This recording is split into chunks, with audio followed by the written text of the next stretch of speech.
Добрый день. Гражданская блокада Крыма продолжается. В эфире спецвыпуск «Заман».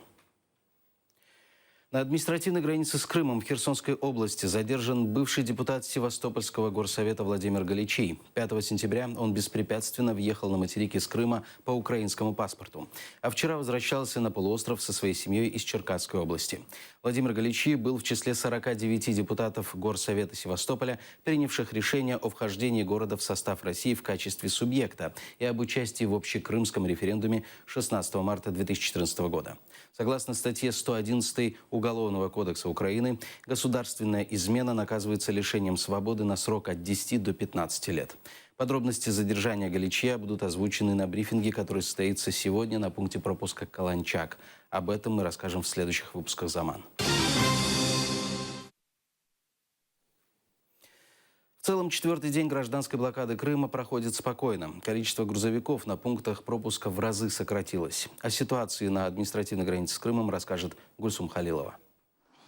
Добрый день. Ночь на пропускном пункте Чангар прошла спокойно. Сегодня утром представители самообороны остановили машину, которая ехала с материковой части Украины. Попросили открыть багажник и показать содержимое, на что водитель резко отказался.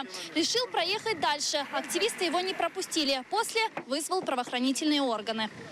Матюкайте, я же на вас не матюкаю. Я говорю, я развернусь, я стану здесь, вы говорите, нет, стой здесь. Я специально не покажу машину. Дайте мне основания, санкцию прокурора, что вы мне будете осматривать машину. На каком основании?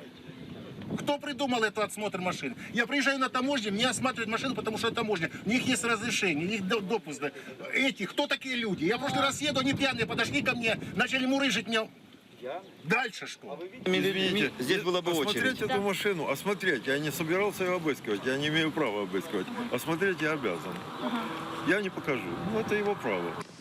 Не дождавшись правоохранительных органов, водитель все же решил открыть багажник и показать активистам, где оказалось небольшое количество картошки. Представители самообороны пропустили его дальше.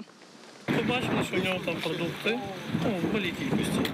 І просто категорично не хотіли показувати. Видно, боявся, що ми в нього цю картоплю і цибулю заберемо. Але це дуже малі обсяги, тому ніхто нічого не буде забирати. Вместе с этим активисты с утра остановили еще одну машину, которая уже ехала со стороны Крыма. Водитель также отказался открывать багажник и показывать содержимое. Вызвал правоохранительные органы. Предлагаю посмотреть, как это происходило. Меня никто не спрашивал. Я не отказываюсь показывать. Никто не спрашивал, просто подошли, начали брать одежду. Ну, Кто вам продавал? У меня вот видите, все на записи есть. а вот ходит мужчина здесь такой полненький, как бы он неуравновешенный. А за что, скажите? У него спросить. Він прикрив, до речі, проїжджу частину. Всі його мають обіжати. Я кажу, поїдь на стоянку, не їде. Нічого не хоче реагувати, кричить, та його подруга, потіче потерпіла. Кажу, заспокойтеся, будь ласка, вийдіть з машини, не виходить, розумієте, починає виражати. Я намагався його вивезти з машини. Ці люди ще вчора приїжджали, намагалися домовитись за гроші, щоб ми пропускали фури на цьому блокпосту. Їм було відмовлено, вони повернулися сьогодні, намагалися спровокувати силовий конфлікт. В целом на пропускном пункте Чангар все спокойно. Фур здесь нет. На Каланчаке же вдоль дороги стоят 5 фур. На Чаплынке 3. Студия. Спасибо, Гульсум. Это была Гульсум Халилова. Она находится на административной границе с Крымом. Глава Меджлиса крымско-татарского народа, один из инициаторов гражданской блокады Крыма, Рифат Чубаров, считает, что эта акция вернула проблему аннексированного Крыма со 2-3 ряда в 1.